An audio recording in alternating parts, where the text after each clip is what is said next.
Nous avons donc une vision déformée de la réalité qui est façonnée par ce que le statu quo nous présente chaque jour. Et j'ajouterais également une autre chose, c'est qu'il existe une différence notable entre le monde et la planète. Ce ne sont pas des synonymes, et j'enseigne cela constamment, car les gens disent: «Oh, qu'est-ce qui se passe dans le monde? Qu'est-ce qui se passe avec la planète Terre?» Ce ne sont pas la même chose. La planète, c'est Gaïa. Les trois quarts d'eau, forêt tropicale, océan, lac, rivière, la Terre. Et elle est en vie. Et ensuite, il y a le monde. Le monde, c'est un consensus que nous partageons tous ensemble.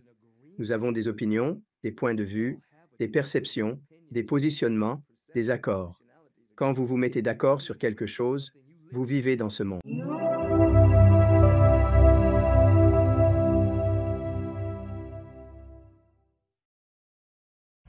Je suis ravi d'accueillir dans l'émission Michael Bernard Beckwith. Comment ça va, Michael? Je vais vraiment super bien, mec. Tu sais, j'ai une citation fétiche. Comment cela pourrait-il être mieux que ça? Elle résonne avec tout ce qui arrive dans la vie. L'univers trouve toujours une réponse à cette question. Que tu traverses des épreuves ou que tu connaisses un moment de génie, demande-toi, comment cela pourrait-il être mieux que ça? Cela ouvre des horizons incroyables. Alors voilà où j'en suis en ce moment. Comment cela pourrait-il être mieux que ça? Je suis avec toi, mec. La vie est belle. Je t'apprécie énormément, mon ami. Un grand merci d'être venu à l'émission. Je suis admirateur de toi, sans doute, depuis que l'on m'a parlé de toi à l'époque de Le Secret. Ce film est toujours apprécié, mec. N'est-ce pas incroyable? C'est vraiment incroyable. Je suis sur le point de m'adresser au monde entier où se côtoient diverses générations, tout juste en train de l'écouter, de le lire ou de regarder la vidéo. Et cela ressemble à des vagues. Puis, quelques-uns des plus anciens le revoient encore une fois, car ils ont manqué un détail ou autre. C'est une dynamique fascinante que j'ai joué dans plus de films que n'importe quel guide spirituel pour lequel j'ai reçu un prix. Je ne le savais même pas jusqu'à ce que quelqu'un me le fasse remarquer. Et celui-là fait partie de ceux qui ont réellement transformé de nombreuses vies. Absolument, sans aucun doute. Alors, ma première question pour vous aujourd'hui, monsieur, est comment avez-vous commencé votre parcours spirituel? Mon parcours spirituel a commencé. Ce n'était pas une prise de conscience délibérée, même si, étant enfant, j'ai connu certains éveils spirituels, des expériences qui pourraient être qualifiées de mystiques. Mais en tant que gamin, et plus tard en tant qu'adolescent, je cherchais ardemment à me conformer, à être semblable à mes camarades. Alors, il s'est produit un événement. Je savais qu'il s'était passé quelque chose d'important.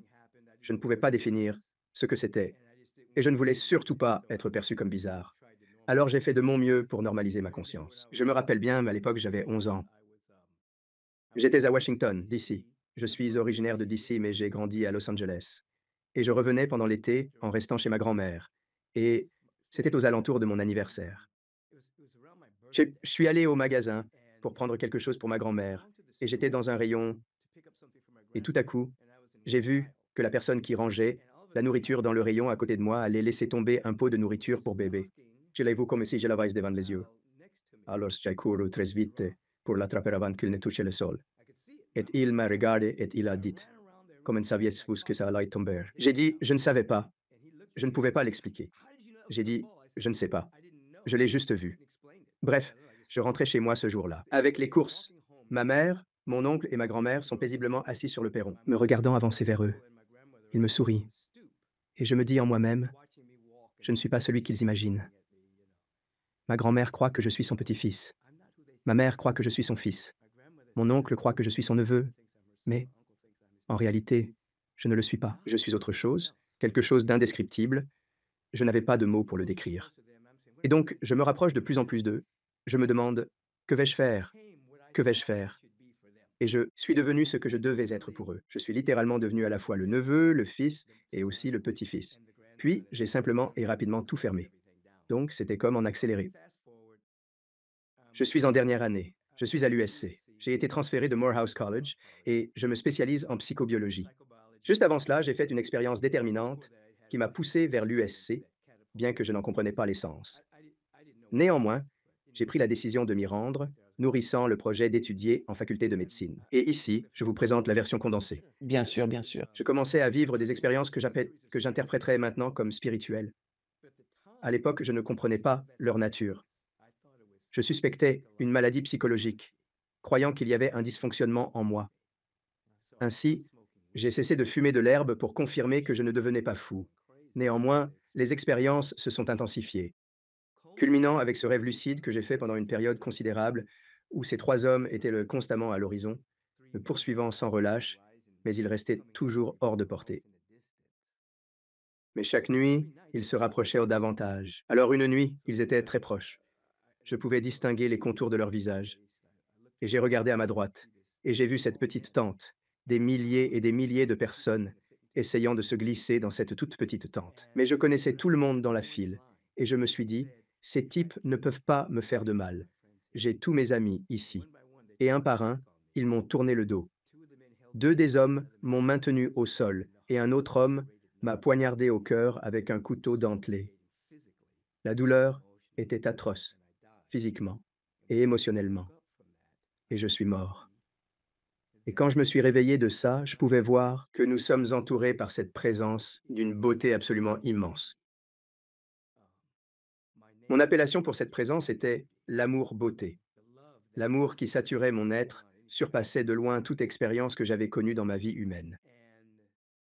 Je n'ai jamais pu me reconfiner dans la boîte, celle qu'on m'avait attribuée, des allusions reçues étant enfant. Je ne pouvais plus rentrer dans ma boîte, et cela a changé ma vie. Et j'ai continué. Une recherche. Je me suis lancé dans une quête spirituelle pour comprendre ce qui m'était arrivé. C'est ainsi que j'ai découvert les enseignements mystiques du Bouddha, de Jésus le Christ, du Ramapada et des Upanishads. Sri Aurobindo, Walter Russell. Et j'ai commencé à voir qu'il y avait une similitude dans ces éveils qui s'étaient reproduits, et ma vie n'a plus jamais été la même après cela. La trajectoire de ma vie est devenue entièrement consacrée à avoir une connexion plus consciente avec cette présence. À l'époque, je n'utilisais pas le mot Dieu. À l'âge de 16 ans, j'avais décidé de quitter l'Église car elle ne m'apportait aucune satisfaction. Je ne croyais pas en toute cette religiosité autour de Jésus, alors j'ai simplement appelé ça l'amour, la beauté. Plus tard dans la vie, j'ai pu réutiliser le mot Dieu parce qu'il ne signifiait le ciel. Dieu ne représentait pas un homme dans le ciel sans qualité anthropomorphique. C'était tout, une présence d'amour, de beauté et d'intelligence. Et c'est la version courte de comment cela a pris plusieurs années pour intégrer et puis des années plus tard de découvrir que il y avait en réalité une carrière appelée thérapie spirituelle, car je la pratiquais déjà sans aucune licence ni quoi que ce soit, simplement parce que les gens appréciaient ma présence, ils bénéficiaient de soins, je leur offrais du conseil, et il existe également de merveilleuses histoires à raconter à ce propos. Et puis, sur les conseils de ma mère, je me suis rendu dans cette communauté spirituelle métaphysique et une amie qui s'appelle Lisa, et je leur avais dit que je ne vais dans aucune église, car il n'y a pas de vérité dans les églises. Et ils n'arrêtaient pas de me supplier, disant que c'est métaphysique. Ce n'est pas comme si, tu sais, on te dit que tu vas en enfer avec feu et soufre et tout ce genre de choses.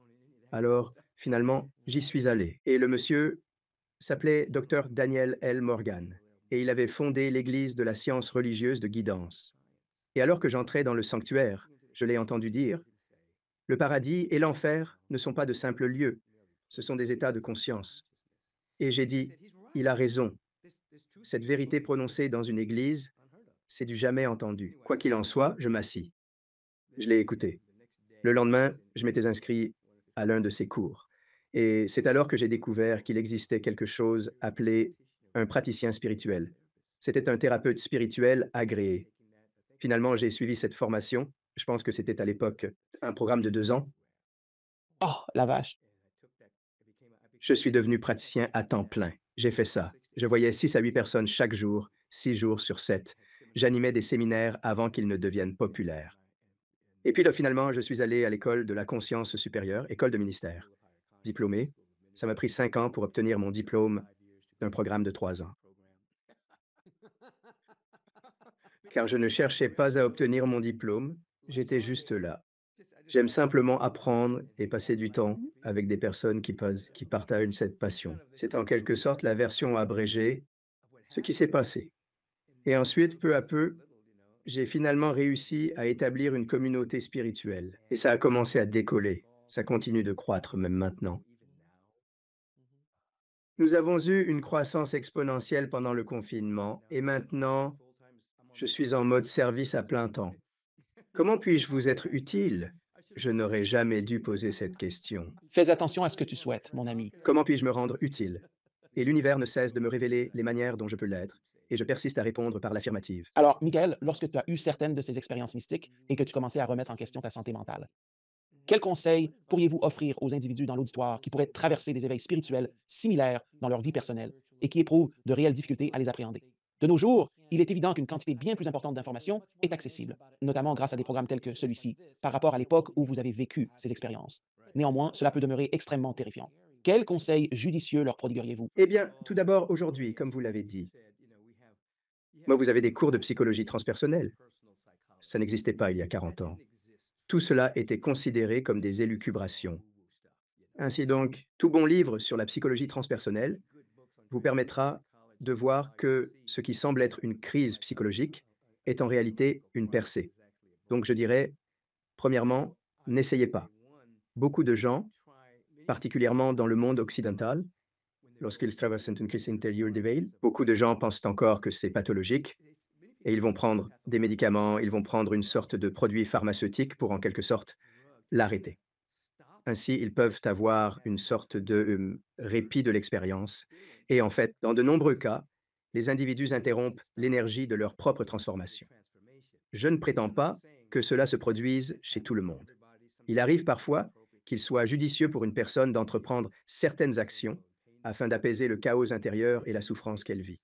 Cependant, il est fréquent que des opportunités de croissance se présentent et cela effraie les gens. Plutôt que de faire face à ces défis, ils devraient chercher un bon thérapeute spirituel, quelqu'un qui puisse les accompagner dans ces processus.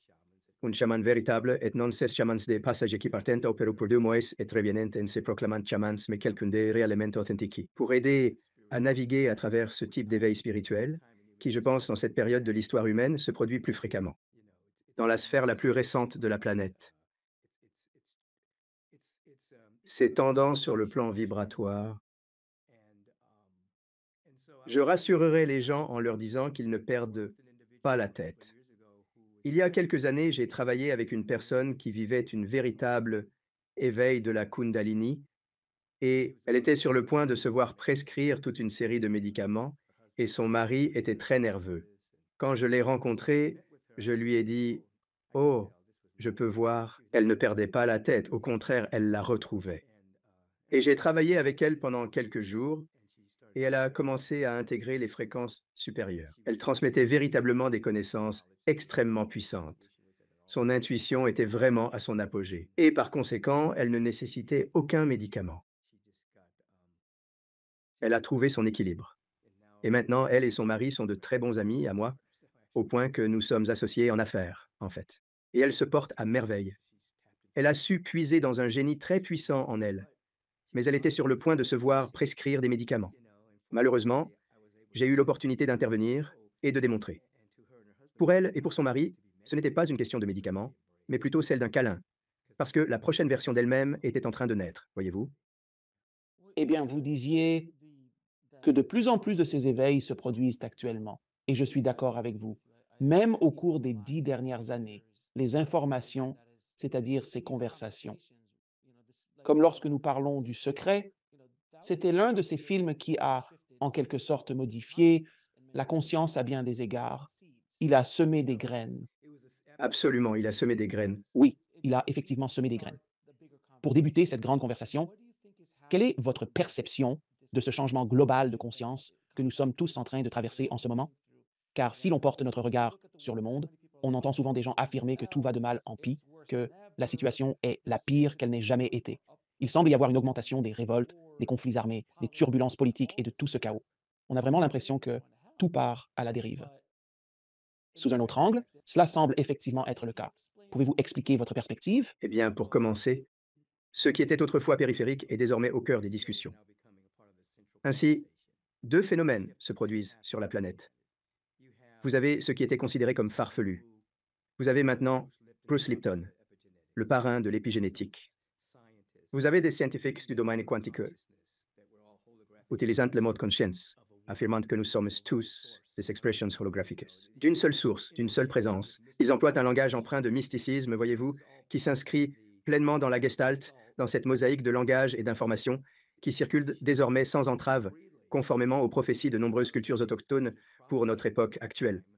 Ce qui était jadis enveloppé de secrets est aujourd'hui dévoilé et accessible à tous, ouvertement, partout, dans le monde.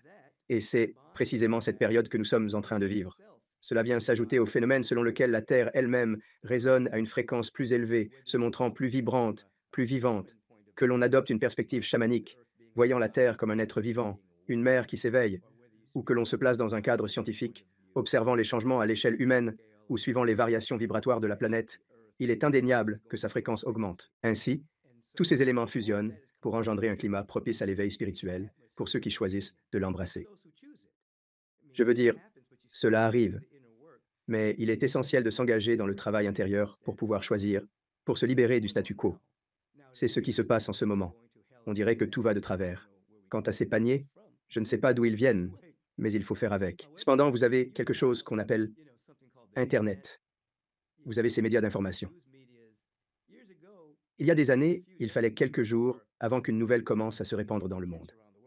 Maintenant, c'est instantané. Donc si quelque chose de négatif se produit dans une autre région des États-Unis, dans une autre partie du monde, vous obtenez l'information.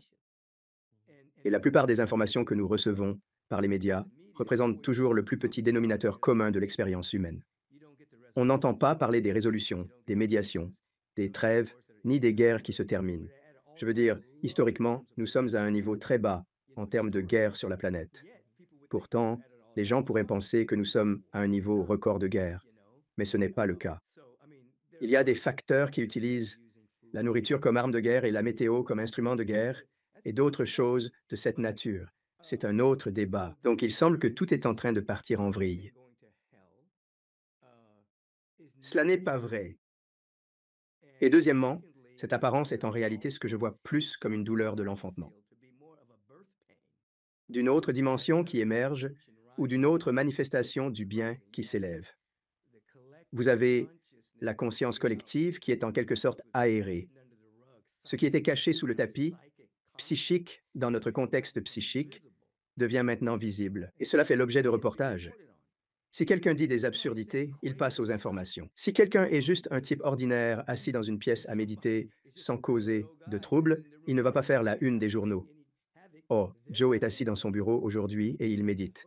Et il a eu une révélation extraordinaire sur le moment présent. Et il a décidé de pardonner à sa famille. Ça ne va pas apparaître dans les actualités. Les infos, ça ne passera pas sur CNN. Mais si Joe se fâche et tire sur quelqu'un, oh là, Joe, il va faire la une.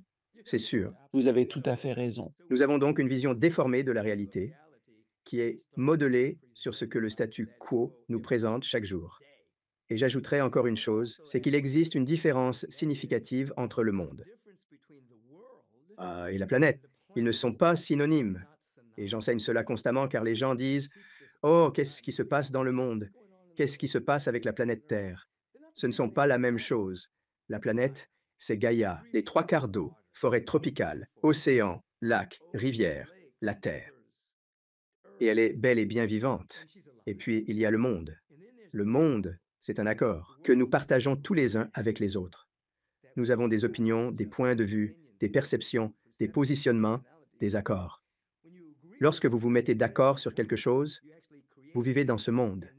Vous créez réellement et finissez par condenser vos croyances dans cette expérience du monde. Deux personnes peuvent se tenir sur le même endroit, sur la planète, mais vivre dans deux mondes différents en fonction de leurs croyances, de leurs perceptions. Ainsi, il y a beaucoup de gens vivant dans un monde empreint de paix, un monde d'harmonie intérieure, un monde empli de joie, un monde d'action de grâce et de profonde gratitude. Et il y a beaucoup de gens qui vivent dans la survie. Beaucoup vivent dans la peur, l'anxiété et l'angoisse constante. Tous occupent le même espace physique. Dans la réalité quantique, on désigne cela par un condensat. Tout comme dans la réalité newtonienne, deux objets ne peuvent pas occuper simultanément le même espace. Cependant, dans le domaine quantique, de multiples entités peuvent se trouver dans le même espace, chacune vibrant à une fréquence différente. Et ainsi, il y a de nombreuses personnes qui vivent à une vibration différente, vivant dans un monde différent. Et il y a des personnes vivant dans une autre vibration, vivant dans un monde de peur, de doute, de polarité, de haine, de ressentiment, d'animosité. Qu'est-ce qui est généralement rapporté? Les basses fréquences? Oui, c'est ce qui est rapporté. Mais pourquoi est-ce le cas? Les journalistes ne vivent pas dans les hautes fréquences. Ils sont comme des acteurs qui lisent et rapportent ce qu'il est attendu d'eux. Alors, ils ne font que rapporter depuis un ancien paradigme. Toi, tu es un reporter du nouveau paradigme. Les individus qui ont ce genre de conversation, nous commençons à rapporter ce qui cherche à émerger, tandis que les anciens reporters rapportent à partir du statu quo. Et si ça saigne, ça passe en tête de l'actualité. Tout cela me permet d'être très optimiste. Je veux dire, un optimiste n'est pas un optimiste, ce n'est pas quelqu'un qui ne voit pas les défis, c'est simplement quelqu'un qui sait qu'il y a une solution à chaque défi. Alors je vis dans cette fréquence. C'est donc pour ça que les podcasts de certaines fréquences attirent plus l'attention, plus de spectateurs et plus d'auditeurs que les médias traditionnels, et de loin. Absolument. Ce n'est pas du tout par un parrainage qui stipule que vous êtes interdit de parler de ABC ou j'étais à l'Institut Milken, si ma mémoire est bonne, c'était l'année dernière. Parlant là-bas, Evan Jones y intervenait également. Je suis allé dîner avec lui et un groupe de personnes, parfois juste lui et moi. Il y avait beaucoup de monde, et c'était lui le conférencier principal. Et alors quelqu'un lui posa une question concernant sa position sur l'actualité, et je ne me rappelle plus de la question, mais il a prononcé cela. Il a dit, écoute, l'info est triée, je suis sur CNN. Quelqu'un d'autre est sur Fox, un autre encore ailleurs. Ils s'adressent tous à une démographie spécifique. Il a dit, si par hasard je suis d'accord avec une déclaration qu'un ami à moi fait et il se trouve qu'il est journaliste sur Fox, je vais avoir des ennuis si je dis que je suis d'accord avec un tel parce que je ne suis pas censé être d'accord avec ça. Ou s'il entend quelque chose que je dis et qu'il dit oh, je suis d'accord avec Van. Il ne peut pas. Van a continué à parler de cela. Mais il a aussi fait savoir que, fondamentalement, si vous voulez obtenir de très bonnes informations, il a dit, allez écouter un podcast en qui vous avez confiance. Les gens qui font de vraies bonnes recherches et s'expriment réellement. Il dit que c'est là que se trouve le nouveau territoire. C'est dans le podcast parce que les informations que nous voyons, elles sont adaptées à une démographie. Et cette démographie va entendre ce qu'elle croit déjà. Elle ne va rien recevoir en dehors de son paradigme actuel. Et le sponsor va soutenir cela. Donc je suis d'accord avec ce que tu viens de dire. Le podcast est le territoire où les gens peuvent commencer à acquérir du nouveau. Des révélations et des perspectives révolutionnaires sur la spiritualité, sur la science, sur tout ce qu'on peut imaginer. N'est-ce pas? Parce qu'il n'y a pas d'agenda, entre guillemets. Pas tous les programmes, mais certains, comme le nôtre, ce que nous essayons de faire, c'est de rassembler une diversité de personnes, comme vous avec votre expérience de mort imminente. Il y a un physicien quantique, une histoire de civilisation ancienne. Tout cela juste pour entamer une conversation différente. Et je n'avais jamais vu les choses sous cet angle. Mais nous proposons des idées inédites qui ne sont pas édulcorées et nous introduisons des concepts tellement novateurs que vous n'auriez jamais même envisagé leur existence. C'est donc véritablement fascinant. Tu ne vas pas l'entendre sur NBC, mon pote. À moins que ce ne soit vraiment trié sur le volet pour un créneau très spécial. Aujourd'hui, nous aurons les bonnes nouvelles de Untel. C'est toujours pareil, à la fin, ils te donnent seulement, genre, 2 minutes pour ça. Ils ont sauvé le chat de cet arbre. Retour maintenant à la guerre. Maintenant, vous avez mentionné à plusieurs reprises dans notre conversation les vibrations.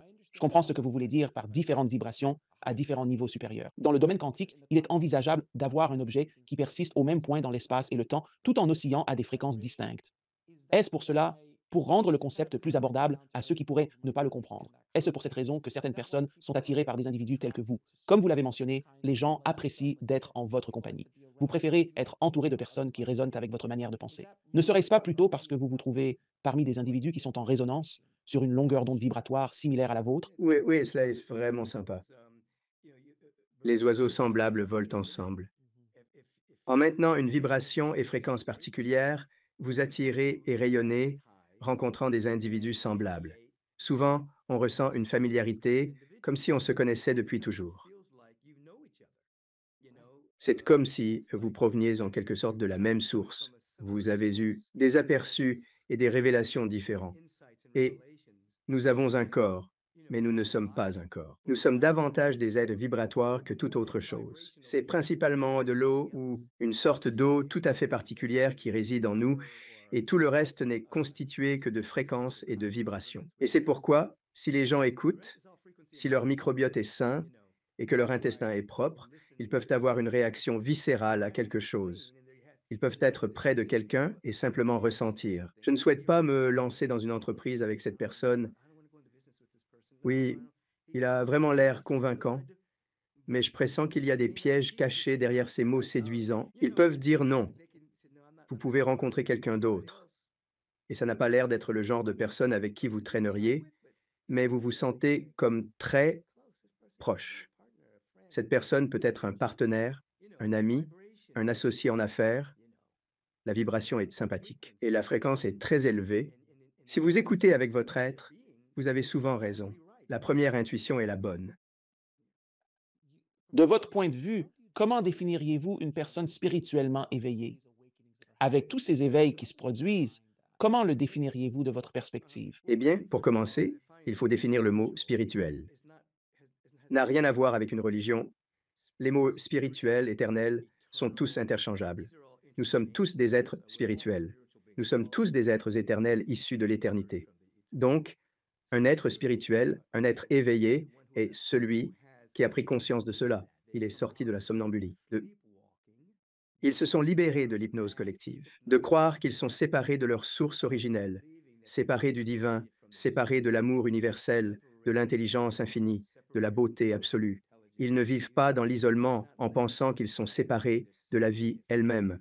Quand vous commencez à vous éveiller, vous réalisez, oh, vous êtes en union avec cette force vitale omniprésente. Il n'y a absolument aucune séparation. La vague prend conscience qu'elle est indissociable de l'océan. Le rayon de soleil prend conscience qu'il est une émanation directe du soleil. Un rayon de soleil ne peut exister sans le soleil. Une vague peut paraître indépendante de l'océan. Nous existons sans être de simples émanations d'une présence toujours là, qui n'est jamais une absence. Alors, nous nous éveillons à cette réalité. Cela étonne l'ego, qui vit de séparation. Il crée la séparation pour survivre. Mais quand vous transcendez la perspective de l'ego, vous réalisez, oh mon Dieu, je suis un avec cette fleur. Je suis un avec tous les êtres humains. Je suis un avec la terre-mère. Laissez-moi en prendre soin. Laissez-moi être un bon intendant. Je suis un avec la présence. Et ce n'est pas un blasphème. Ce qui est blasphématoire, c'est de limiter votre perception et de limiter la présence dans votre vie. Mais quand vous vous ouvrez et dites, oh, hein, je suis un avec tout dans la vie avec un grand V, je suis un avec la vie. Nous l'amplifions, nous la glorifions, nous la laissons couler à travers nous. Et les êtres dont vous parliez, les expériences de mort imminente, je les appelle des expériences de vie imminente. Le témoignage est toujours à peu près le même. Nous sommes ici pour perfectionner notre amour. Nous n'avons jamais été séparés de la vie. Même si nous avons pu vivre l'expérience de la séparation, ce n'était qu'une expérience hypnotique. Ce n'était pas réel. Alors quand nous nous réveillons, nous réalisons, oh mon Dieu, je suis un avec cet arbre ici. Je suis un avec le sol sous mes pieds. Il n'existe que l'unité. Il n'existe que l'unisson. Tout ce qui est autre est hypnotisme. Tout ce qui est autre est illusion. Et les illusions, elles peuvent engendrer des expériences. Et ces expériences peuvent être empreintes de souffrance ou de douleur, cependant, elles sont éphémères. L'éternité, elle réside en chacun d'entre nous. Vivant comme être spirituel, nous nous éveillons à cette vérité. C'est un appel à l'éveil.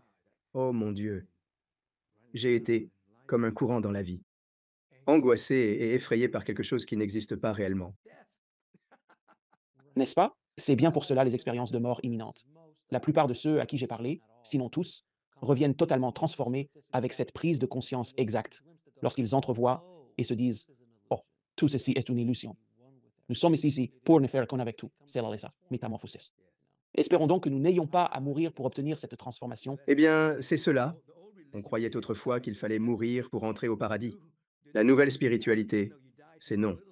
Vous mourrez à votre petitesse et vous avez le paradis ici. Permettez-moi de vous demander, Michael, lorsque vous avez eu ce rêve lucide et que ces 3 hommes, 2 vous retenant, l'un vous a poignardé, avez-vous littéralement dû mourir, puis renaître à cette nouvelle prise de conscience de qui vous êtes maintenant?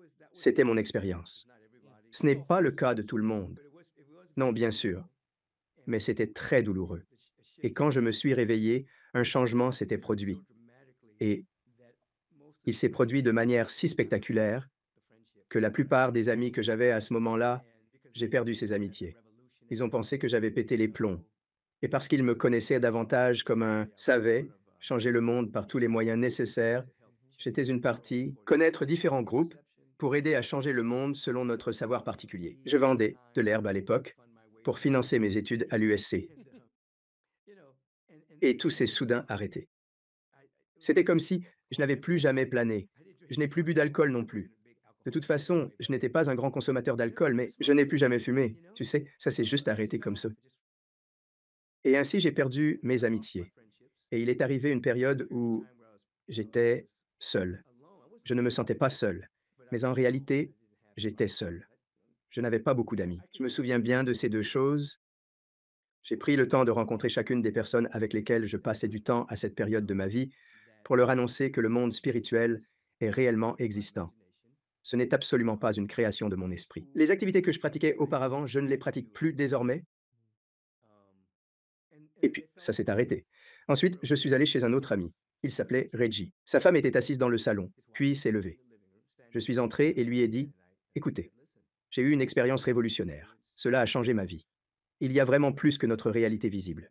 Des dimensions multiples de l'existence nous échappent. J'ai voyagé au-delà et j'ai rencontré d'autres êtres. Et Debbie se contentait d'acquiescer, tandis que Reggie apparaissait dans le couloir. Reggie déclara alors, je te crois. J'étais justement en train de penser la même chose. C'est ainsi qu'il est devenu mon partenaire de course. Nous étions amis depuis notre enfance, complices de longue date. Je craignais de le perdre aussi car il était profondément révolutionnaire.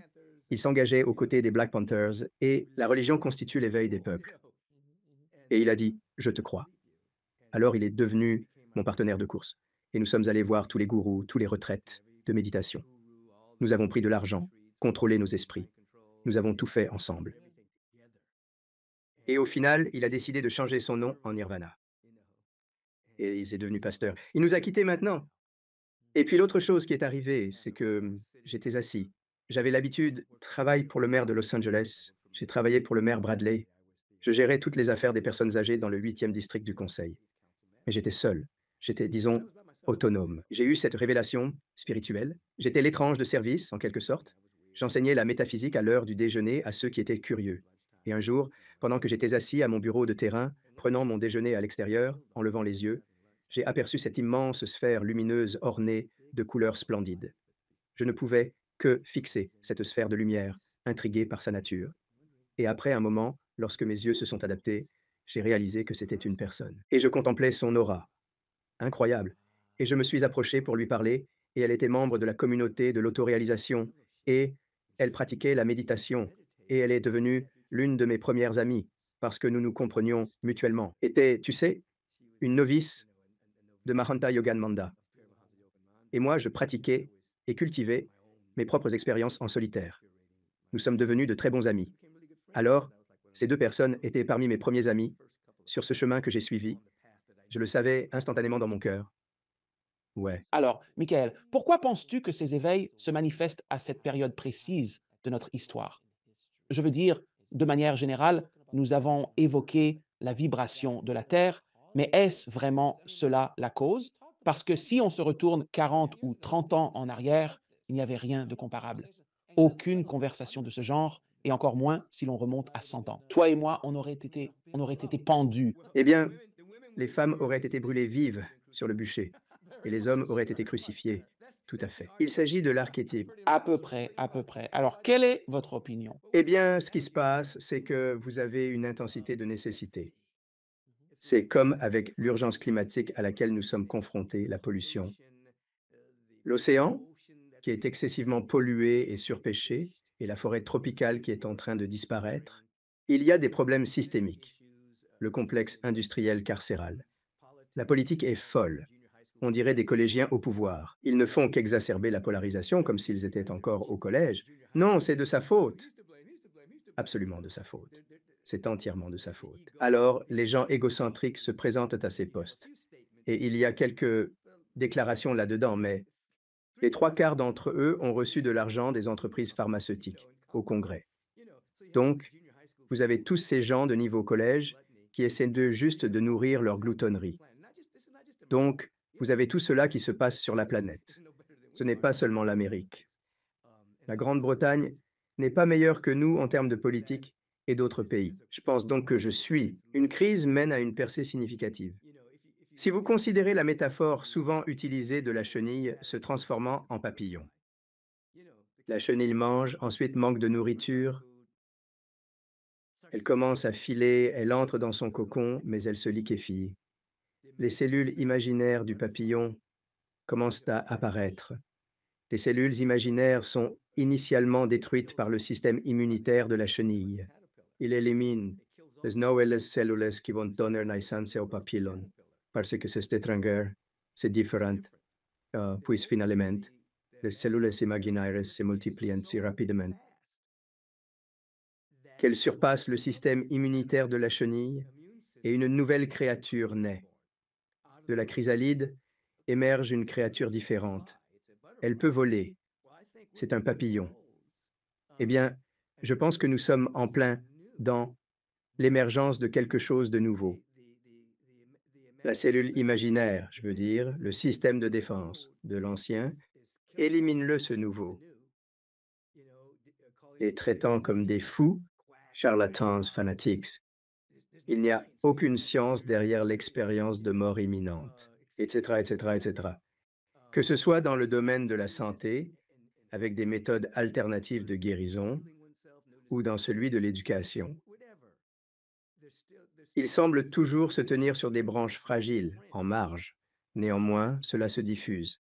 Ce qu'on appelle alternatif se multiplie jusqu'à ce que, comme le rappellerait Buckminster Fuller, il ne s'agisse plus de détruire un ancien système. Il s'agit de créer les conditions pour qu'un nouveau système puisse émerger et de le rendre tellement robuste que l'ancien système se désintègre de lui-même, simplement parce que le nouveau système devient prédominant. Nous en sommes aux premières étapes de l'apparition de quelque chose de nouveau, et cela va se répandre et s'intensifier jusqu'à nous allons interagir différemment les uns avec les autres. L'amour va revenir et redevenir populaire. L'amour n'est pas populaire en ce moment. Je dis toujours qu'actuellement, les véritables révolutionnaires sur la planète sont les amoureux. Ceux qui aiment, ceux qui gardent leur cœur ouvert, ceux qui pardonnent, ceux qui font preuve de compassion et de gentillesse. On pense souvent que c'est de la faiblesse, mais ce sont les véritables révolutionnaires, contrairement à ceux qui essaient de lutter en gardant les armes, en tirant sur les gens et en volant les gens. Ego, être un dur. Ils sont pas révolutionnaires? Les révolutionnaires sont les amants. Je pense que cela représente ce qui émerge actuellement dans l'histoire humaine. Maintenant, nous avons vraiment beaucoup parlé de l'individu et de son éveil. Quelle est votre vision de la conscience collective, de l'humanité et de la manière dont nous sommes tous en accord avec cela sur une fréquence vibratoire différente niveau? Pour accomplir tout cela, êtes-vous d'accord avec cette affirmation? Il existe différents niveaux à cela, effectivement. Oui, ces individus qui ont accepté de participer activement à leur évolution s'aiment, la conscience, tout comme Gautama, le Bouddha, Zoroastre, Jésus, Kuan Yin et d'autres figures emblématiques, il y a des siècles, ont implanté, même au cœur de la peur la plus profonde, l'exemple d'un être éveillé qui persiste encore. Cette vibration demeure constamment active. De nos jours, des milliers d'autres individus apparaissent qui sèment l'atmosphère et l'environnement actuel. À ce moment, les individus doivent encore décider de ne pas être simplement entraînés dans la prochaine séquence simplement parce qu'ils sont ici à un moment donné. Nous avons un niveau de souveraineté. Nous avons un niveau de libre arbitre. Nous devons y consentir. Nous devons nous y intéresser. J'enseigne cela. Nous sommes tous issus de l'Éternel, mais nous sommes créés à l'image et à la ressemblance de Dieu, ce qui signifie que nous ressemblons à Dieu, car Dieu est sans forme. Donc, ce n'est pas comme si, oh, je ressemble à Dieu. Cela signifie que nous partageons une faculté, et cette faculté est que nous sommes capables de penser indépendamment d'une expérience. Nous pouvons réfléchir indépendamment d'une circonstance ou d'une situation. Afin que tout ce qui a surgi du néant, il n'existait pas même un minuscule grain de sable. Cette intelligence infinie a tout créé à partir de rien, juste d'une idée. Nous possédons la même faculté. Nous pouvons donner naissance à une toute nouvelle vie à partir d'une idée. Poursuivant ce que je disais, nous en sommes à une ancienne étape de l'évolution où nous évoluons à cause des ajustements des masses terrestres et du climat. Nous participons à l'évolution consciente, prenant part active à notre évolution. Nous pratiquons la méditation. Nous pratiquons le processus de vision de vie. Nous prions de manière affirmative. Nous côtoyons des personnes à l'esprit élevé et au cœur ouvert. Bien que des individus sèment les graines, il est nécessaire que les gens fassent le choix de s'y intéresser. Cela requiert une décision consciente. Par conséquent, je dirais que oui, un éveil collectif est en train de se produire et un nombre croissant de personnes choisissent de s'intéresser à cet éveil, ce qui les prédispose à des prises de conscience et à des révélations, selon votre point de vue. La croissance et celle de mon émission en sont le témoignage. Les gens recherchent ces informations. Depuis combien de temps avez-vous votre Église? Votre agape commence maintenant sa 37e année. Je suis enseignant depuis 3, 4 ou peut-être 5 ans avant d'entamer la GAP. Ainsi, cela représente maintenant 4 décennies. Alors, comment a-t-il changé? 40 ans? C'est maintenant? Les mêmes personnes qui me prenaient pour un fou viennent maintenant en admiration. Ce type est dingue. Et maintenant, il frappe à la porte. Je peux entrer? Maintenant qu'ils sont là, puis-je vous rencontrer? Pouvez-vous me porter dans vos prières? Je vais suivre un cours. Ouais, donc c'est comme si la conversation est ici maintenant. Comme vous l'avez dit plus tôt, quand le secret est apparu, c'était juste une mise en terre de graines. Il y a beaucoup de choses que les gens peuvent critiquer à ce sujet, mais on ne peut pas critiquer le fait que on ne critique pas la Ford T. Vous êtes en train de développer une nouvelle voiture, vous saisissez ce que je veux dire? Ainsi, on ne remet pas en question le secret. C'est apparu soudainement. Et maintenant, il existe une plus grande cohérence autour des idées. On saisit mieux quelles actions mener, etc., etc., etc. Mais aujourd'hui, il y a de plus en plus de personnes intéressées, qui écoutent, qui assistent à des cours, qui visitent des sites web, qui étudient, qui rejoignent des communautés spirituelles et qui lisent des livres. C'est une industrie à des milliards de dollars. Ce n'était pas une industrie à des milliards de dollars. Je veux dire, il y a des années, je disais que les gens lisaient ces livres spirituels, mais ils les recouvraient de sacs en papier. Personne ne savait ce qu'ils lisaient, et ils préféraient dire qu'ils lisaient du porno plutôt qu'un livre spirituel, n'est-ce pas? Ah, j'étais en train de lire du porno. Bien pour toi, Joe. D'accord, c'était bien, non? Oh oui, tout à fait. Maintenant, les gens liront ouvertement des livres transformationnels. La vision de vie, Deepak Chopra, Michael Beckwith, Bruce Lipton, ils les liront maintenant sans les cacher. Les choses ont changé et elles continuent de changer à un rythme rapide. Quel pensez-vous être le plus grand défi auquel nous sommes confrontés en tant qu'espèce et individuellement pour que cet éveil se poursuive et se produise? Eh bien, il arrive que les gens ne comprennent pas vraiment que leur animosité envers les autres, que cela concerne la couleur de peau ou l'orientation sexuelle.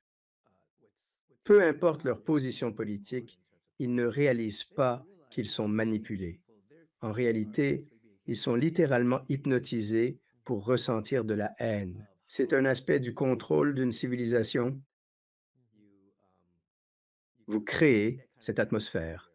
Un niveau de haine de soi est présent. Ensuite, que se passe-t-il? Ils manipulent subtilement les gens, les conditionnant à projeter inconsciemment leur frustration sur les autres, ce qui engendre des divisions profondes au sein de notre société. Cette stratégie empêche les individus de prendre conscience de leur véritable puissance. Si les gens réalisaient à quel point ils sont puissants, ils pourraient bouleverser le statu quo en un clin d'œil. Ainsi, beaucoup pensent détester une personne spécifique, mais ils ignorent l'origine réelle de cette aversion. En vérité, il y a quelqu'un en coulisses qui manipule ses émotions, réellement aux commandes, et cela représente un gros facteur, entrave à l'évolution. Les gens doivent vraiment se réveiller, et c'est vraiment intéressant. Je suis fan de Star Trek. Je me rappelle avoir regardé cet épisode ancien de Star Trek où le capitaine, le véritable capitaine Kirk et les Klingons étaient en plein combat, tu sais, comme c'est souvent le cas. Et ils se rendent sur cette planète et les Klingons cherchent à s'emparer de cette planète, tandis que Kirk tente de sauver la population. Et il semble totalement indifférent. En effet, ils le sont. En résumé, ces êtres s'étaient déjà affranchis de leur enveloppe corporelle. Ils avaient acquis la capacité de matérialiser un corps selon leur volonté et de devenir invisibles, ce qui les rendait totalement insensibles aux blessures physiques. Par ailleurs, une énergie malveillante se nourrissait de la haine et alimentait l'animosité entre les Klingons et l'équipage de l'Enterprise. Tant que cette tension subsistait, l'entité maléfique pouvait prospérer, gagner en force et semer le chaos. Lorsque Klingons et membres de l'Enterprise ont compris le stratagème, ils ont commencé à développer une appréciation réciproque, mettant ainsi fin à leur antagonisme. Alors il ne voulait pas être contrôlé par cette autre force. Cela se passe en ce moment même. Il y a des groupes de personnes qui se réjouissent du fait que les gens ne s'entendent pas.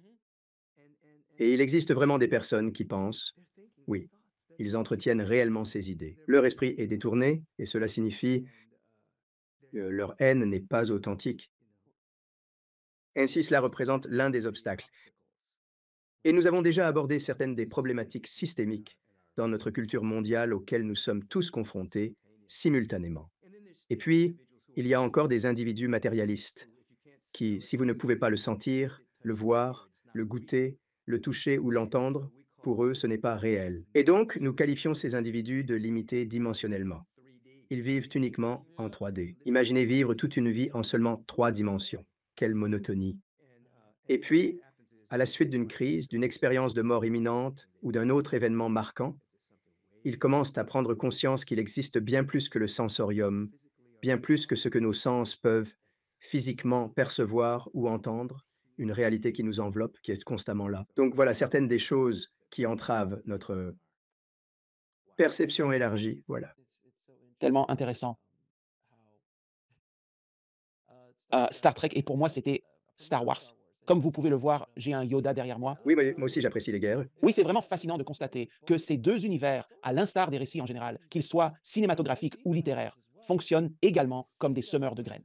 Les graines que Star Wars et Star Trek ont semées ne cessent de croître et de s'étendre. Je veux dire, le concept de Star Trek évoqué dans c'était les années 60, n'est-ce pas? Lors de la première diffusion de la série. Oui, c'était à l'époque.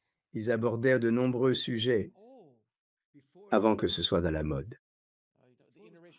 Le baiser interracial était le grand moment. C'était bien lui. Et les 2 tout premiers baisers interraciaux, c'était l'œuvre de Perry Belafonte. Et Star Trek, et ça a contrarié des gens, enfin pas tout le monde, je veux dire, bien sûr. Oh, je me souviens quand comment elle s'appelle déjà, grande actrice, elle a posé sa main sur Belafonte. C'était son émission. Elle a abaissé la voix. Oui, j'ai regardé ce documentaire et ils avaient l'intention de couper cela. Elle a déclaré que l'émission ne serait même pas diffusée si vous supprimez la scène où je touche Harry Belafonte. Star Trek puis Star Wars ont fait prendre conscience à tout le monde de l'existence d'une force. Il y avait un chant, rupture dans la force. La force est avec toi. Cela a semé une graine entière sur une présence qui est avec nous. Tu peux être en harmonie avec elle, tu sais? Ouais, exactement. Ouais, c'est exactement ça. L'énergie Ki ou l'énergie Gi, c'est essentiellement la même chose. Il est vraiment fascinant d'observer comment ces idées se propagent au sein des médias de masse et comment cela affecte réellement le monde à grande échelle. Je veux dire, je cite toujours Matrix comme l'un de ces films qui tout simplement a eu un impact profond. Absolument, j'adore Matrix. Il a changé les perceptions de la réalité et toute cette histoire de physique quantique maintenant avec la théorie de la simulation et tout ça, et ce matérialisme dont vous parliez, la physique quantique est en train de tout révolutionnaire et ils se battent contre, ils sont là, n'est-ce pas, mais voici la preuve. Non, mais ça, ce n'est pas une vraie preuve. Ils disposent de télescopes, de microscopes, qui peuvent réellement voir un électron. Tu vois ce que je veux dire? Dans l'espace interstellaire et montrer son mouvement par la pensée, etc. Mais certaines personnes, si elles ne peuvent pas le voir, le goûter, le sentir, le toucher, l'entendre, pour elles, ce n'est pas réel. Et elles vivent la vie comme un invalide. Elles vivent la vie sur des béquilles, principalement parce que le sensorium sont des prothèses du sens spirituel.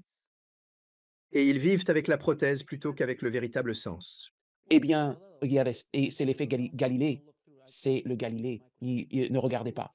Ne regardez pas à travers. Je ne peux pas regarder à travers le microscope. Je ne peux pas regarder à travers le télescope et voir que le Soleil est notre galaxie, précisément. À présent, que conseilleriez-vous à une personne désireuse de participer de manière consciente à ce changement? Il existe de nombreuses façons de s'y engager. L'une des plus rapides est de commencer à prendre conscience de la question dans laquelle vous vivez. C'est-à-dire que nous avons des questions que nous posons tout le temps, consciemment et inconsciemment. Certaines sont habilitantes et d'autres sont dévalorisantes. Ainsi, la personne moyenne non consciente pose des questions telles que: qu'est-ce qui ne va pas? À qui la faute? Pourquoi moi? Cela filtre leur perception, les empêchant de voir la réalité. Si vous posez une question du type: quel bien se trouve ici? que je ne peux actuellement pas voir ou quel don cherche à se manifester à travers moi? Si vous commencez à poser des questions valorisantes, la présence universelle, par la loi universelle, répondra à ces questions. Et vous pouvez commencer à marcher dans votre autonomisation en demandant quel don est ici que je suis censé offrir? Quelle puissance en moi est censée être libérée? L'univers commencera à communiquer avec vous dans un langage et de manière que vous puissiez aisément comprendre, vous orientant ainsi vers le chemin de votre autonomisation et de votre éveil spirituel. Il va sans dire que la méditation est d'une extrême importance. Poser des questions qui renforcent l'autonomie est extrêmement important. Des exercices introspectifs qui vous aident à affiner vos questions ou à prendre conscience des mensonges que vous vous racontez, ça vous dit quelque chose? Qu'est-ce que je veux dire par là? La plupart des gens vivent avec une série de mensonges. Quelque chose leur est arrivé. Ils ont vécu une sorte de traumatisme dans leur vie. Et un mensonge est survenu. Je ne suis pas soutenu. Personne ne m'aime. Je ne vaux rien. Je ne serai jamais à la hauteur. Que des mensonges. Un mensonge est loi maintenant, jusqu'à sa neutralisation. La vérité, c'est que chacun de nous est spirituellement lourd, fusionné spirituellement de l'éternel. Nous sommes tous une perfection qui se déploie. Nous méritons tous. Nous sommes tous capables de recevoir plus de bien que nous ne pouvons l'imaginer. Tout le reste n'est qu'un mensonge. Alors, si vous commencez à observer votre esprit et l'ego, vous pouvez commencer à voir les mensonges que vous vous racontez, hérités d'une expérience face à laquelle vous étiez trop petit pour y faire face à l'époque. Et vous commencez à démêler ces mensonges jusqu'à ce que vous commenciez à vous dire la vérité. Et alors, vous commencerez à voir les choses autrement. Votre perception changera. Et vous commencerez à réaliser que vous regardiez la vie à travers ces mensonges, la lentille des mensonges, plutôt qu'à travers le prisme de la vérité. Ainsi, ce sont des moyens subtils par lesquels on peut commencer à s'ouvrir au champ des possibles infinis. Et c'est comme notre ami Bruce Lipton l'a dit en parlant de ces 7 premières années cruciales de programmation. Au cours de ces 7 premières années, de nombreux mensonges vous sont inculqués, car vos parents vous transmettent le même conditionnement qu'ils ont eux-mêmes subi, vous percevant presque comme un récipient vide, prêt à être rempli. Je dis toujours en tant que parent qu'il existe une programmation d'usine chez les enfants. C'est comme si une programmation en usine s'installait en eux, influençant certains de leurs traits et personnalités. Les systèmes de croyances et les convictions mondiales se forment surtout dans les 7 premières années de vie et continuent d'évoluer après. Mais c'est durant ces premières années que la programmation est la plus intense, n'est-ce pas? Ouais, les enfants qui se trouvent dans l'état alpha absorbent tout avec une grande facilité. Ce que les parents écoutent dans les actualités, les convictions des parents, ce qu'ils ont hérité de leurs propres parents, un embryon, les échanges qui avaient lieu, la façon dont ces conversations nous affectaient dès notre entrée dans le monde. Tout ceci grave des empreintes dans notre esprit, inscrit des marques dans notre conscience. Mais nous en sommes au stade où nous commençons à nous éveiller. Nous commençons à choisir ce qui pénètre dans notre conscience. Nous ne laissons pas simplement le monde imprimer notre esprit. Nous ne cherchons pas non plus à avoir une relation avec le monde. Nous cherchons à établir une relation avec notre véritable moi, qui est éternel. Et ainsi, nous débutons le processus d'effacement des empreintes. Cela s'appelle renaître. Vous avez eu votre première naissance en sortant du ventre maternel. Puis vous avez votre seconde naissance lors d'un éveil. Oh, je ne crois même pas à ces absurdités. D'où me vient cette pensée que j'étais une personne mauvaise, indigne et incompétente? D'où émerge cette croyance?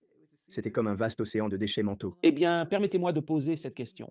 Comment conciliez-vous les croyances religieuses traditionnelles avec ce récent changement de conscience? Car, d'après mon expérience personnelle et du fait d'être si souvent dans cette émission, lorsque vous ébranlez les croyances fondamentales de quelqu'un, s'ils croient en la réincarnation et que cela va à l'encontre de ce qu'on leur a enseigné toute leur vie, dans une tradition traditionnelle, disons chrétienne ou juive ou quelque chose du genre, ils ne peuvent pas croire en une idée qui s'en écarte parce que cela commence à fissurer les fondations. Et c'est là que tout ce combat et cette nécessité de tuer l'autre commence. Et vous avez tort. Et nous sommes le peuple élu, pas vous, et toutes ces absurdités.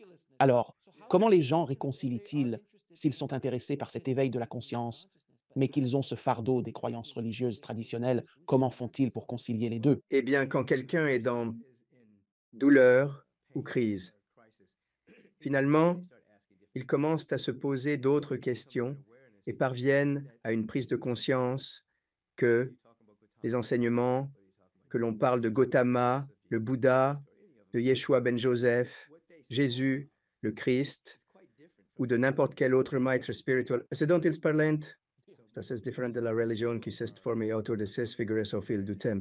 Ainsi, de nombreuses personnes réalisent qu'elles suivaient une religion à propos de Jésus, au lieu de pratiquer la religion enseignée par Jésus lui-même. Ah, c'est génial. Et après avoir étudié un peu, ils sont capables de dire, oh, je crois ce que Jésus croyait. Maintenant, tout ce qui a été construit autour. Savoir toutes ces choses sur l'enfer et le salut, ainsi que et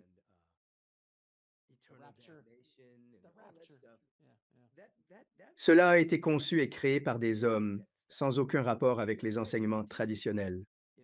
Et on trouve du fondamentalisme dans chaque religion. Il y a des fondamentalismes dans l'islam, le bouddhisme, le christianisme. Et donc, à un moment donné, une personne doit plonger profondément et revenir à l'enseignant originel. Quelle que soit votre culture, vous revenez à l'enseignant originel et vous vous penchez simplement sur ses mots, pas sur la religion. Uniquement basé sur ses dires, étudiez la Bhagavad Gita, mais méditez d'abord, car elle est pleine de métaphores. Étudiez le Dhammapada et la Bible également, mais concentrez-vous sur le Nouveau Testament, sur les enseignements de Jésus, qui a également été sélectionné avec soin. Vous atteindrez une compréhension différente si vous ne vous contentez pas d'étudier uniquement la religiosité qui l'entoure. Et il est à noter que de nombreuses églises se vident de manière significative. Les jeunes générations ne souhaitent plus y participer, car ils ne recherchent pas ou ne vivent pas d'expériences mystiques ou transcendantes. Ils se font constamment bombarder de choses et on leur dit, je veux dire, j'ai récemment assisté à une cérémonie dans une église. Un jeune garçon y a été tué, il est mort, sa mère, métaphysique. Le père de son père était ministre, baptiste. C'est là que se tenait la cérémonie commémorative. Et j'ai eu l'occasion de prendre la parole, mais j'ai oublié. Je veux dire, il est monté et a commencé son discours en parlant du fait que les femmes ne pouvaient pas monter à la chaire. Les femmes ne pouvaient pas porter de pantalon. Elles ne pouvaient absolument pas porter de chapeau. Et il a commencé à expliquer, eh bien, après avoir étudié les Écritures, nous ne pensons pas qu'il sera condamné à l'enfer. Au vu des circonstances de son décès, il n'ira pas en enfer, ce qui nous apporte du réconfort. Et puis il a simplement parlé. C'était presque comme si c'était une œuvre d'art vivante, une performance issue du passé. Sauf que c'était actuel et c'était vraiment juste. Et c'était comme, waouh, les gens avaient l'habitude de fréquenter ce genre d'église. Et j'imagine que certains continuent de le faire. Et je n'étais pas dans un jugement sévère à ce sujet. C'était juste plus un sentiment de surprise, de waouh, ça s'est passé encore de nos jours. Il a simplement béni tout le monde avant de prendre la parole et ressorti de là. L'énergie n'était pas bonne, je te comprends. Comment as-tu géré cette situation, au fait? Je suis simplement curieux. Comment as-tu fait? Tu as pris la parole devant eux, n'est-ce pas? Tu as juste généralisé ou pas? Je te raconte une histoire. Cela m'a beaucoup servi. Et c'est le docteur Howard Thurman, qui était un grand théologien mystique. Il était mystique et il a transcendé le christianisme. Il a rencontré Gandhi et a rapporté les enseignements de la non-violence à Dr. King. Il était mentor du Dr. King. Et je l'ai rencontré. J'ai logé dans le hall Thurman quand je suis allé au Morehouse College. J'ai rencontré le Dr. Thurman. Il a dit, Je l'ai entendu le dire une fois. Vous serez confronté à des situations où les gens pourraient ne pas comprendre vos paroles ou même détester ce que vous exprimez. Il a dit quelque chose de très similaire. Parlez simplement de votre meilleur ami, qui est le présent. Parlez simplement de votre meilleur ami. Cela pourrait être les enseignements de Jésus. Alors, ma grand-mère avait passé de l'autre côté. C'était il y a de nombreuses années. Et j'ai été invité à prononcer l'éloge funèbre. Et c'était dans l'église que mon arrière-grand-père avait fondée. Mes deux arrière-grands-pères ont été les fondateurs de cette église, l'église baptiste Saint-Luc, qui se trouve à Washington, D.C. Par conséquent, mon arrière-grand-père, Arthur Chittister, ainsi que mon autre arrière-grand-père, Greenwich, ils étaient les fondateurs de cette église. Donc, je m'exprime dans cette église. Le ministre de l'église de l'époque était contrarié de ne pas prononcer l'éloge funèbre et que j'étais issu de cette religion insolite. J'ai pris un vol de nuit pour arriver à temps pour la cérémonie. Je suis dans la salle arrière en train de méditer. C'est ma grand-mère. Nous étions très proches. Je médite. Et ils font leur entrée. Je veux dire, il y a bien 6 ou 7 ministres qui entrent. C'est ce qu'il dit. Quelle est votre philosophie? Quelle est votre théologie, monsieur? Je suis en train de méditer. Voici que ma grand-mère apparaît. Une profonde tristesse envahit mon être. Quelle est votre théologie? Et pourquoi prenez-vous la parole? Et je réponds, eh bien, c'est l'Église que mon arrière-grand-père a fondée, et ma grand-mère en était membre, et ils veulent que je dirige le service. Et qu'au ma théologie, ce sont les enseignements de Jésus. Ils m'ont regardé avec insistance, genre, on sait. Ce n'est pas, on sait. Alors bon, je monte prendre la parole et ils sont assis derrière moi. Et ils sont là, savent, je suis ce jeune type. Ils sont un peu indits. Et je me souviens des paroles de Thurman. Et j'ai déclaré que je parlerais de mon meilleur ami. Aujourd'hui, ce meilleur ami, c'est Jésus. Alors, j'ai entamé l'enseignement, basé sur les leçons de Jésus.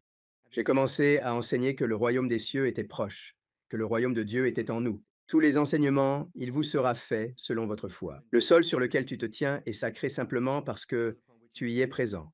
J'ai tissé ensemble une oraison funèbre pour ma grand-mère, dévoilant son essence et affirmant que les qualités spirituelles qu'elle incarnait sont éternelles, car elles sont un cadeau de Dieu. Ces vertus ne sont pas de nature humaine. C'est toi qui les sublimes, mais leur origine est divine. Donc, en vérité, elle est toujours parmi nous. Peu à peu, en enseignant ces vérités, ils ont commencé à acquiescer et à dire Amen, mon frère. Ô mon Dieu Tout-Puissant, Amen, allez maintenant. Ils sont passés du Sanhédrin et des pharisiens à simplement dire Amen. Je le sais, alors j'ai puisé dans cette vibration lorsque j'ai pris la parole dans cette église baptiste. J'ai simplement parlé de la vie éternelle, les enseignements de Jésus condensés dans la vie de ce garçon. Et je me suis assis. Je n'allais pas cesser d'être moi-même, mais je savais où j'étais. Alors je savais que je mettrais davantage en avant les enseignements de Jésus, non pas seulement sur Jésus, mais de inscrit dans un bref éloge funèbre et tout se passait bien. C'est vraiment une belle histoire, Michael. Maintenant, Mike, je vais te poser quelques questions que je pose systématiquement à tous mes invités. Quelle est ta définition d'une vie épanouie? Vivre une vie épanouie, c'est être à la limite. Ton épanouissement. Vous êtes épanoui si vous grandissez, vous êtes épanoui si vous devenez davantage vous-même.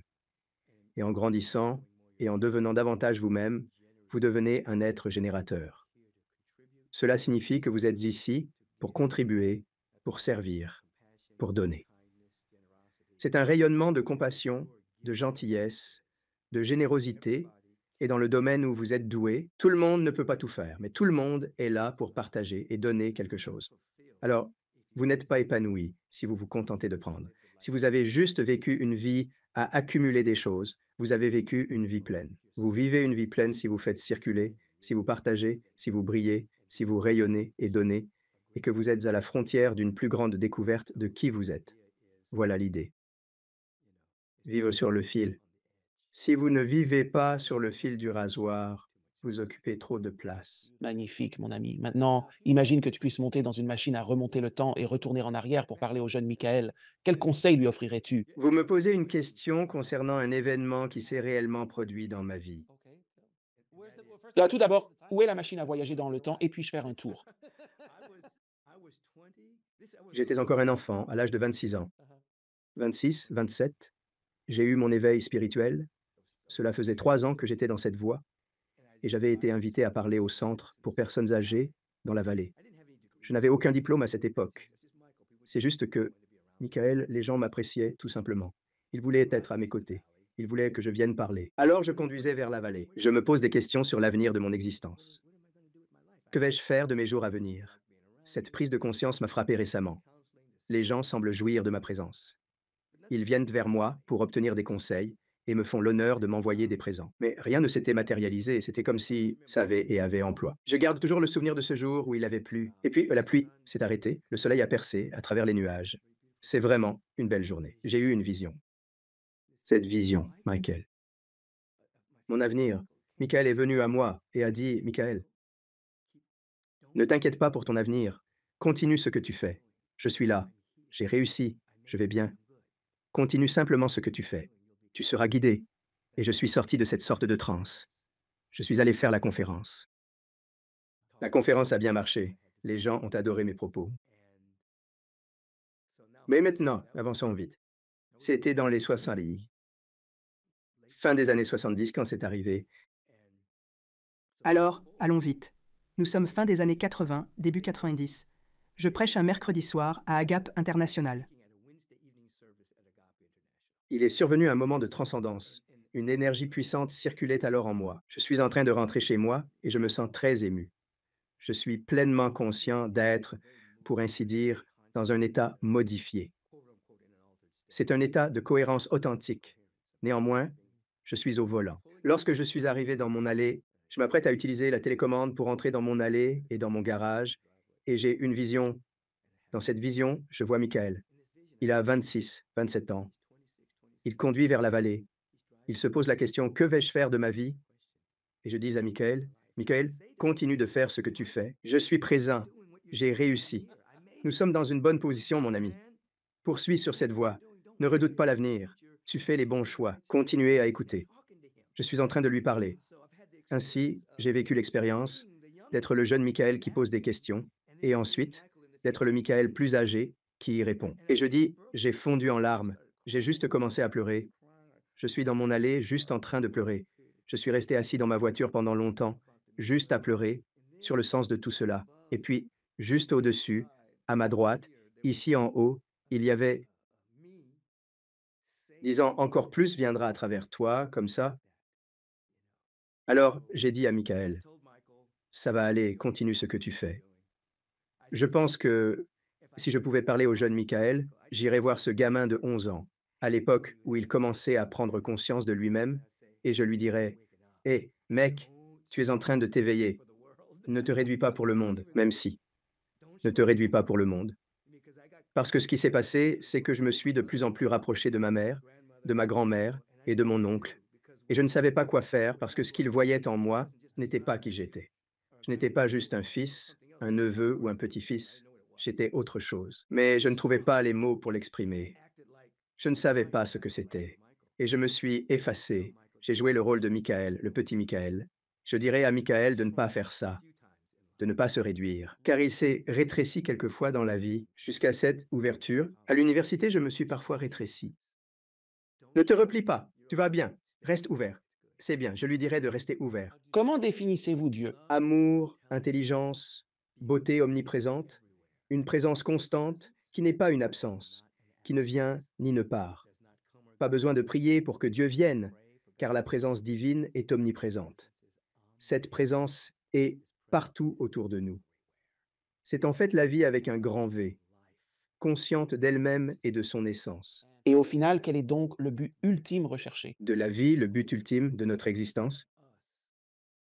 Ce que cherche la présence universelle, c'est à créer un individu qui puisse refléter parfaitement l'ensemble du cosmos en tant qu'individu. C'est pourquoi nous aimons Bouddha, Jésus, Zoroastre, car dans leur culture et à leur époque, ils reflétaient parfaitement l'ensemble du cosmos, selon leur culture particulière et ce qu'ils avaient façonné dans le langage à ce moment précis.